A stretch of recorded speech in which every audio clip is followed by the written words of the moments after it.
going to show you how to remove a Mark III hatch. This is the rescue harlequin that I brought back from California. The hatch is supposed to be blue on this car, so I'm going to remove it, send it out to a friend to get it painted, and then reinstall it. But you may want to do this if your hatch is damaged, rusty, if you're switching to a Euro hatch, but it just so happens that my company Orchid Euro sells. For whatever the reason, it's exactly the same on how to do this. Tools that you're going to need are pretty simple. You will need electrical tape and some spare wire, as I will show you later. You need a 13mm wrench. Ratcheting wrench is really nice if you have it. You need a flathead screwdriver. You need a 13mm socket if you don't have a ratcheting wrench, preferably 1/4 inch to keep the height down. And you need an 8mm socket as well. So, gotta pop the rear headliner, cover it there, and that gives you access to the bolts underneath here. They are 13mm, and on some cars there will be 10mm ones as well. First thing we're going to have to do is pull the wiring back through. It goes through on both sides here. You may just be able to see it there. Take your light, dig around down here, and you will spot it. There is the 8mm grounding wire that goes up. There is also the green connector there, which is for the vacuum central locking. And then on the other side, same thing, we've got the wires coming down. We've got the windshield washer hose there, and we have the grounding wire there, which on this car doesn't have a connector anymore, but so be it. So, disconnect all of the connectors running up the C-pillars.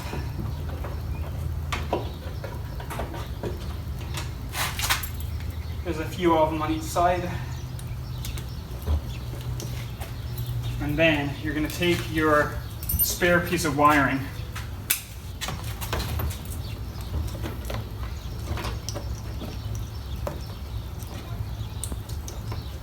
Take your spare piece of wiring, go to the furthest most connector and tape it onto it. That way, when you're pulling it up through, this wire will come through as well, and you'll leave this wire in place on the car so that when you go to put this wiring back through, you can simply do the reverse and pull it back through and not have to try and feed it, because there is a bunch of metal and clips and things in there that are just waiting to snag it. So I'm pushing up at the same time as pulling up, and then once it gets going,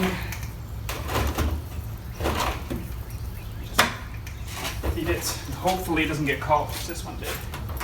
So if it gets caught, go down here, wiggle the wires a little bit, and they'll free again.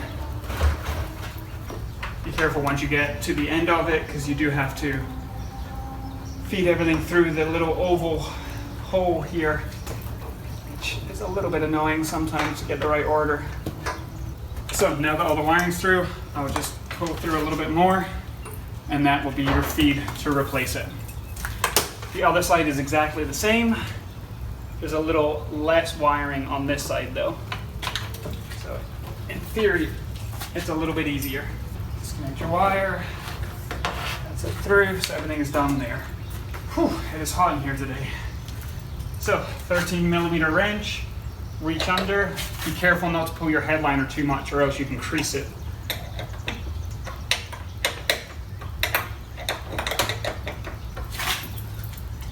So don't remove the bolts fully, just slacken them off a bit.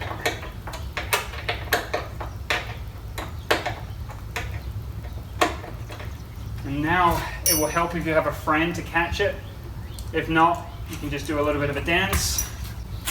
Take your flathead screwdriver, pry carefully, you might want to wear eye protection, the clip that holds the strut on here.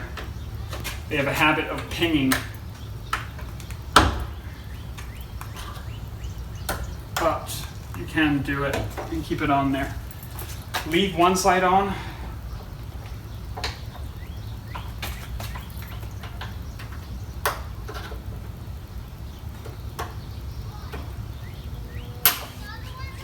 So that's the clip removed there.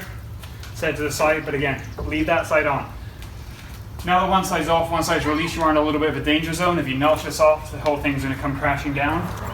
So just be a little careful with it.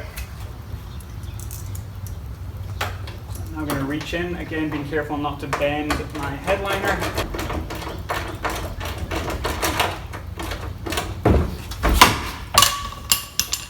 And there we go, catch it. Try not to have that happen. I'm glad that's on video. So, yep, that bolt is now completely free. So, what the hell do I do now? Well, I'm going to grab my strut here, pop it back on.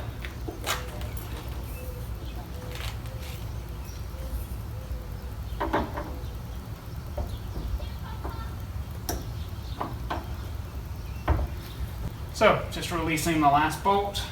Again, in this one there's only 2 bolts.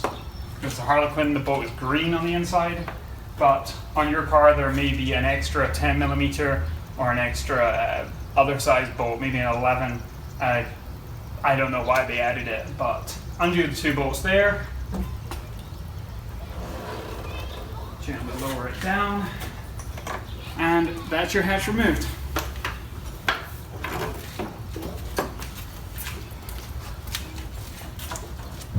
So that's how you remove a hatch on a Mark III.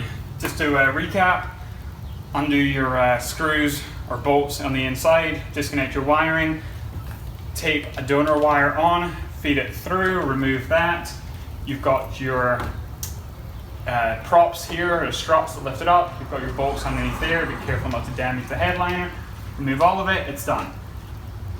10 minutes maybe, if you have a friend, it helps a little bit to catch it so it doesn't fall on your head.